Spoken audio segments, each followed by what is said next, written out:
Ma'am பாசிசம் பத்தி என்னன்னு கேட்டாங்க. அப்புறம் பாசிசம் பாயாசம்னு அவர் சொன்னாரு. பாசிசம்னா என்னன்னு யாராவது சொல்ல முடியுமா? பாசிசம்னா என்னன்னு ஒரு 4 வரிகள்ல மேடையில வந்து யாராவது சொல்றீங்களா? இளைஞர்கள்ல ஒருத்தர், யாராவது ஒருத்தர். பாசிசம்னா அதாவது ஒரு ஸ்டேட் எடுத்துக்கோங்க, ஒரு ஸ்டேட்ல ஒருத்தர் தான் ஆட்சி பண்ண முடியும். ஆனா அந்த ஆட்சி பண்றது கூட யார் வேணா சேர்ந்துதான். ஆனா அவர் ஒருத்தர் தான் ஆட்சி பண்ண முடியும். அதுதான்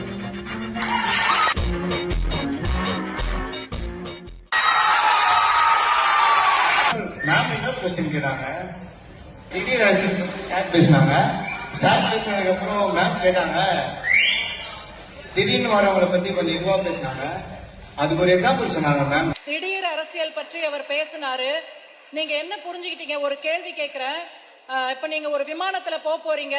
கிட்டத்தட்ட 50 வருடம் அனுபவம் இருக்கிற ஒரு பைலட் இருக்காரு. நேத்து தான் கத்துட்டு வந்த ஒருத்தர் இருக்காரு. யார் ஓட்டுனா நீங்க போவீங்க? புதுசா இன்னைக்குதான் கத்துட்டு உங்களை பிளைட்ல கூட்டிட்டு போனா போவீங்களா?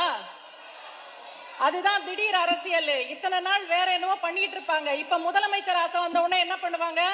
கூட்டம் கூடன உடனே நான் தான் முதலமைச்சர். அதாவது 40 வாட்டி பைலட் ஓட்டுனவரை வச்சு கம்பேர் பண்ணி பேசினாங்க. இப்ப புதுசா பைலட் வரவரை வச்சு கம்பேர் பண்ணி பேசுறீங்க மேம். ஆனா அது அப்படி இல்ல மேம். புதுசா வரவங்களே நம்ம ஏற்கணும்.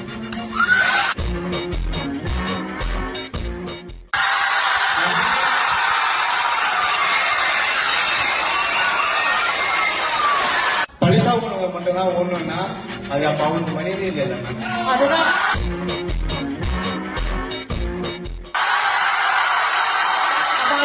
தேங்க்யூ. களத்தை